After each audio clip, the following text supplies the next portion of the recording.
ست دقائق لعب شوط اول. بوفون مع زيزو عملوا ايام مع اليوفي، لكن اليوم كل يغني على ليلاه. زين الدين زيدان الامبراطور والعنكبوت.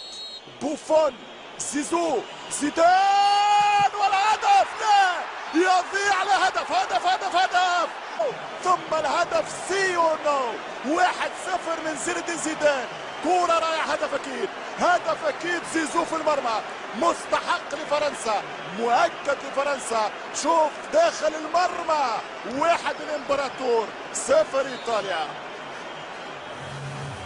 اذا الهدف الاول والنهائي يبدا باغلى اللحظات، باحلى اللحظات ليونس ايضا الان. يعني طيب اذا ما كان يونس الاول ليش ما يكون الاخير؟ لان الاخيره دائما تكون حاسمه. عموما الخبره، السفاح في مواجهه سيد المرمى يونس محمود. الله، كم انت كبير يا سفاح، كم انت كبير يا يونس محمود. هذا يونس محمود ولا بيرلو؟ هذا السفاح ولا العراقي ولا اللاعب الايطالي؟ يا عيني يا يونس، يا عيني يا رايق، يا عيني يا فنان يونس محمود.